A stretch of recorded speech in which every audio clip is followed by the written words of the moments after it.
Hello, and welcome to our presentation. Today, we are going to be talking about building culturally responsive classroom communities. My name is Abigail Loughlin, and I teach fourth grade in Stockton, California. My name is James McDonough, and I teach third grade in Phoenix, Arizona. My name is Katie Ward, and I teach fourth grade in Minneapolis, Minnesota. My name is Faith Yusko, and I teach fourth grade in Tucson, Arizona. So let's begin.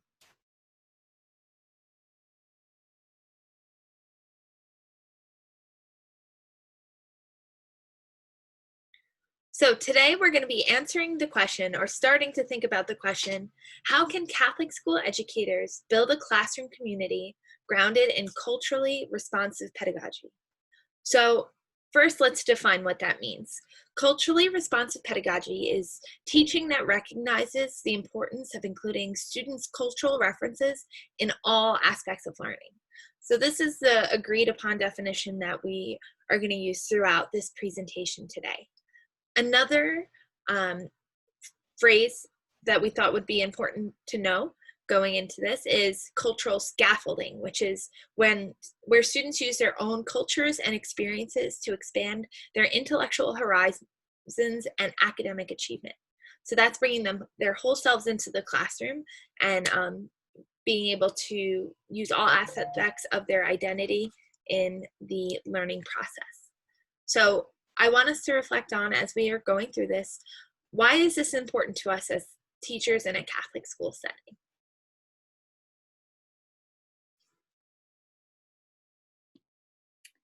So it's important to note that culturally responsive pedagogy will look different in every classroom because it allows us to respond to the experiences and the interests and the needs of our students in our particular context. There is no one-size-fits-all model of culturally responsive pedagogy. It should also be a part of every subject.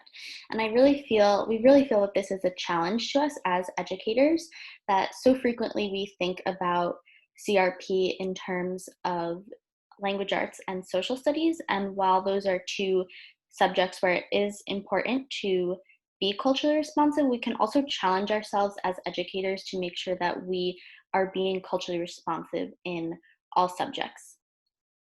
Geneva Gay notes that there are different layers to the curriculum. There's the formal curriculum, which includes things such as textbooks and standards, and this on its own may not be culturally responsive, and it's up to us as educators to think about how we can take the material and the curriculum that we have and possibly bring in other resources as well to make sure that we are teaching in a culturally responsive way that really reaches our students.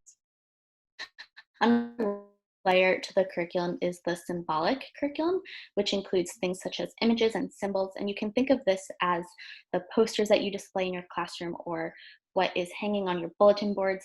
And this is another area where we really want to make sure that we are being culturally responsive, because what we display in our classrooms sends our students a message about what is or is not important in our classroom and what we do or do not value.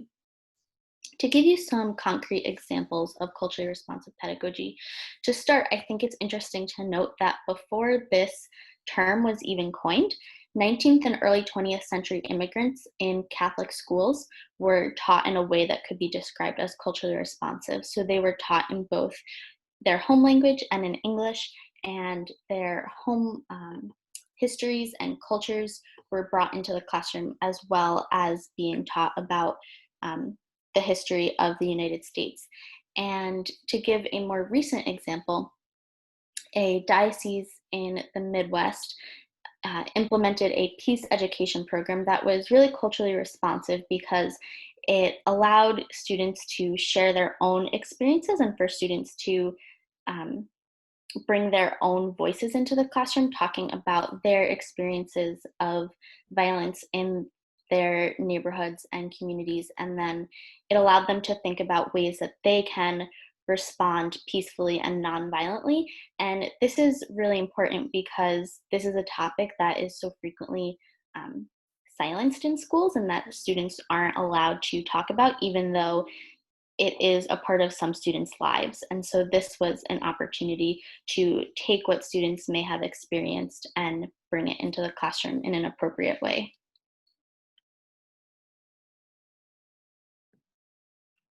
So the strongest culturally responsive pedagogy infuses all aspects of the learning and environment, especially when we build classroom community. As educators, we know that the best way to foster a learning environment in our classrooms is to build classroom community with our students. And culturally responsive pedagogy gives us the skills to build classroom community. Excuse me. Culturally responsive pedagogy always starts with cultural competence in teachers. Before we can even begin responding to culture, we need to be competent in understanding the aspects that make up that culture. From there, teachers go on to draw on students' funds of knowledge, everything that they know, everything that creates them as learners, and we move forward to shape the classroom community. Each step is critical to the success of culturally responsive pedagogy. If we want to implement CRP into our classroom, we need to be in for the long haul to put each step into practice. One of the great things that we can build with CRP in our classroom communities is social and political consciousness. This is the ability in our students to think critically about moral issues and socioeconomic and political issues that affect them as students and are going to affect everyone in their lives. SBC discussions can be a strong way to form classroom community, but are often difficult conversations because they are dealing with moral and social and political issues. Culturally responsive pedagogy gives the class the base to frame these conversations in an effective classroom community. Further, culturally responsive pedagogy can lead to a culturally responsive classroom management. Management is a very case-by-case basis, it can seem, but culturally responsive pedagogy can really set a firm foundation for establishing management procedures within the classroom when you're building classroom community. So now that we've provided some examples of the research surrounding culturally responsive pedagogy, we also want to identify some of the gaps in that research. So the current research focus has been around culturally responsive pedagogy in content area instruction. So this might involve curriculum developed using the cultures of students in the classroom as the foundation, or multicultural and multilingual literature, and the integration of many languages into classroom instructions. These are very clearly laid out in the literature regarding culturally responsive pedagogy and instruction, but where there's opportunities for further research is in the formation of classroom community. James mentioned some of the aspects that make that up, but we want to identify that there's still a lot of work to be done. Culturally responsive pedagogy is an excellent lens, but there still could be more work to identify effective CRP practices that can provide teachers with research-based evidence about what they're going to then do in their classroom. So for example, this will surround the different areas that we're covering next in our practices, and we're just going to provide some key examples that we've developed out of the research we've read and seen throughout this process.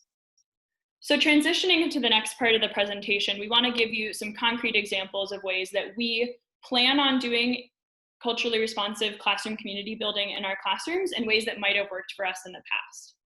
So first, you want to think about partnership with families. Families are a core element of any classroom and a key part of building classroom community, but especially when you are working with communities that you might not have previously been a part of.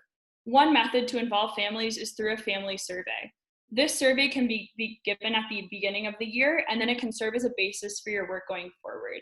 These are some examples provided by research that can help you get key insights into the lives of your students outside of the classroom to help build that cultural competence and realize how you can shape your practice to fit the cultures of your students. So some questions might be, what language or languages does your family speak at home? Which saints or prayers are special to your family that you would like us to include in our classroom community?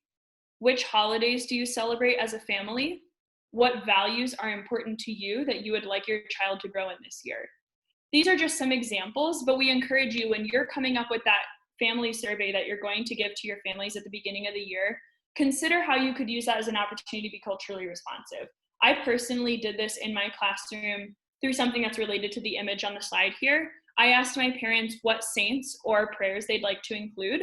I had a wall of saints in my classroom where I had a large diversity of saints in the Catholic Church. And I had an image of Our Lady of Guadalupe because most of my families were Latino, and that's also a patroness who's very important to me. But when talking to my families, most of them were from Ecuador, and they asked me if I had heard of La Virgen de la Nube, who's pictured here, Our Lady of the Clouds. And she's a patroness of Ecuador and of other places, and it was really important to them for us to have her in the classroom. So that was a little way for my families to know that I was really committed, and when I put her on the wall, then students could tell me about their experiences with her and in their home faith lives. So this is also important when considering partnership with students. Students need to be in dialogue with teachers as a part of a learning community, and one way that this can happen is through student conferences. The research on culturally responsive pedagogy shows that one of the biggest disconnects between teachers and students can be caring. Caring is integral to the success of students in school, but oftentimes, especially in situations where teachers are serving populations that they're not a part of, teachers and students might prioritize different methods of caring, and student perception of caring might not be what teachers think they're giving off. So student conferences, which are one-on-one conversations, can be a key place for you to assess how are students responding to you and what else can you do to respond to their needs. So some sample questions might be, what are you most looking forward to this year at school? What do you struggle with most at school? How do you feel when you're in our classroom? What can I do to help you at school? And what is something you still want to learn this year? And this is not a one-time thing. This is something that you would start the year with, and then I would suggest doing it multiple times throughout the year, perhaps before parent-teacher conferences, so that you can touch base with your students on a regular basis, and also then use that to frame your conversations with parents. And a key thing to remember here is that honest communication about these issues might be difficult if you don't have a strong relationship with that student.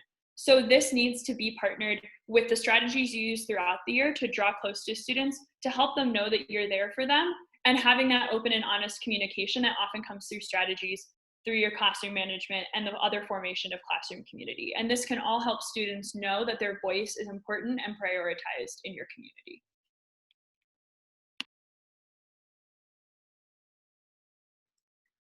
So you may know some facts about the school that you're moving into, or you may have some ideas about the city you're moving into, but it's really important, like Katie was saying, to build relationships with your students individually and as an entire classroom as well. Educators need to recognize the different social, economic, political, and cultural impacts on their students' lives in order to better understand their students and then better serve them as their teacher.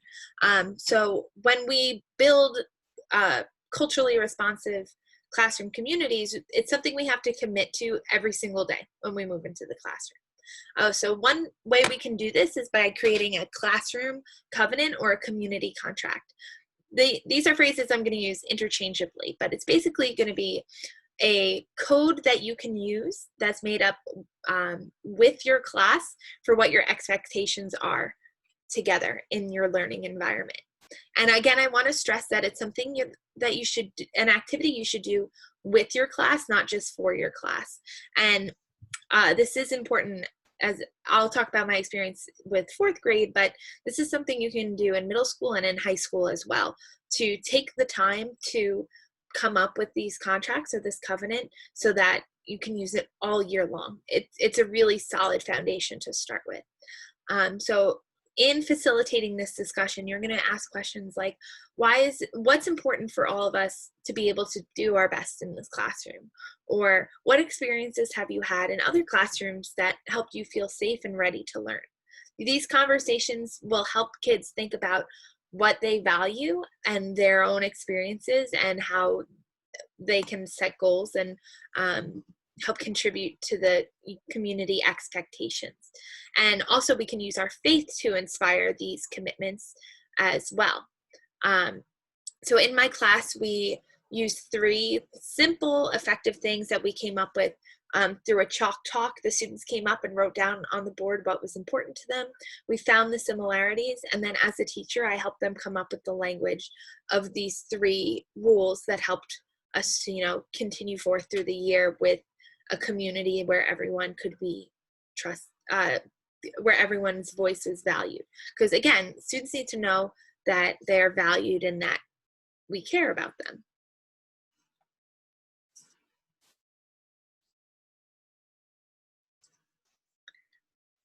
So building this covenant or this contract is one way that we can effectively manage our classrooms. And we can use culturally responsive pedagogy to help classroom management all year long. So the contract is something that your students work together to create and that we can keep reflecting back to and bringing up every day. It's important to have these contracts somewhere that's visible in the classroom. Like Abigail said, seeing what is valued is important to help create that environment, and students should have access to it on their own too, like in a homework folder or on their desks. That way, if there is a need for intervention or to address a conflict, you have your what your students all agreed to. And I also had my students sign our community covenant, kind of like the Declaration of Independence. So they all had ownership of these rules we came up with. It's a great way for them to reflect back on behavior, but it's also a great way to have students be intentional about their actions as well. A lot of times when teachers don't have a strong formation in CRP, there is a more difficult time with classroom management, and that's according to Carol Weinstein's study. And when we have a more informed understanding about who our students are as people and what cultural practices and communications they use, there's less times that we'll have unnecessary disciplinary interventions or that we won't understand, because if you're entering a community that's different from one you're familiar with, you have to take time to learn. So this is just one way that we can show our students that they care and that they know that their voice and their actions are important and valued, and that there's a certain expectation for the whole community, both students and teachers.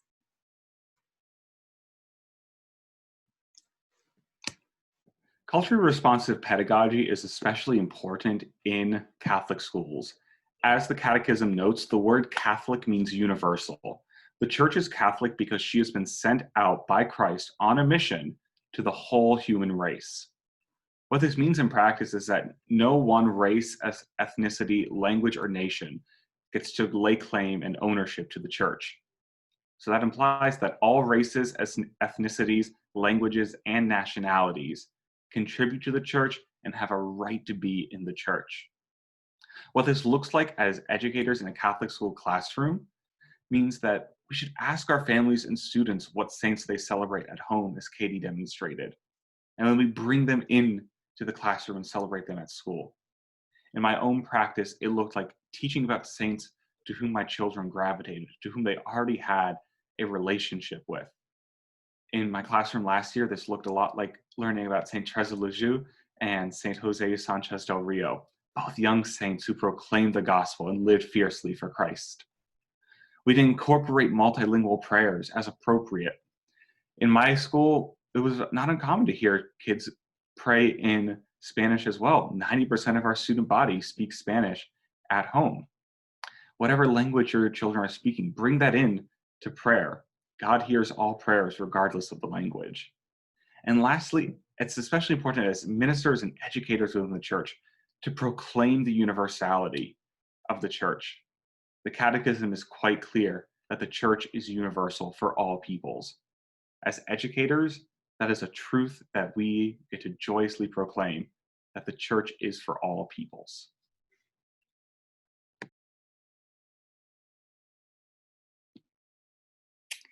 So now thinking about some more community building practices. Another is to have multilingual class meetings. Ultimately, we want to create spaces that honor student voices and experiences. And it's important to remember that communities may have their own communication styles. And so your students may come in to your classroom with their own way that they're used to communicating at home and in their neighborhoods. And we want to create a space that honors that and allows their voices to be heard. So some simple ways that we can do this are by allowing students to share their home language during class meetings. And like James just mentioned, we can do this through prayers. We can also do this through things like morning greetings, or allowing students to share spelling words or vocabulary words, or just words that they would like their classmates to know that are important to them. It's ultimately important that students do not feel like they need to adapt to fit the environment. In order to create a welcoming and inclusive classroom community, we want to make sure that we are creating spaces where students feel they can be heard and their experiences and home language are honored.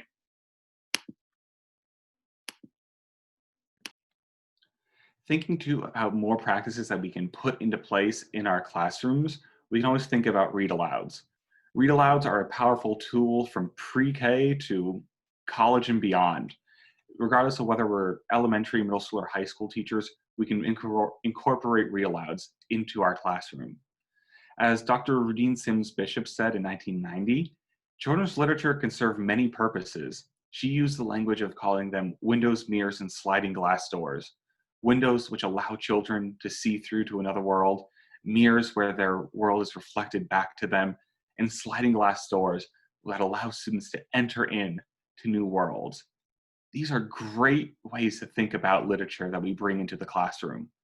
So when we think about what are we going to read aloud to our students, we can ask ourselves questions like, is this a book that my students are going to like?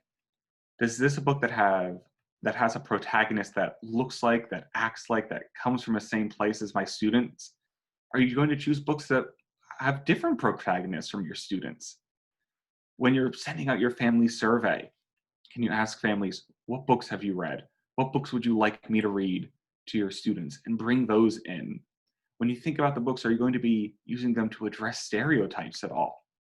These are all great questions that stem from a place of CRP and that lead us to choose books that really respond to the culture that our students are bringing into this classroom. Lastly, I'll just mention this little graphic here. We call books windows, mirrors, and sliding glass doors, but there's so many more ways to think about books as well. I love the one there that says books can be stepping stones. We thank you all for spending some time with us and watching our presentation, and we look forward to hearing your questions on Thursday, July 16th at 11:15 Eastern Time. Thank you.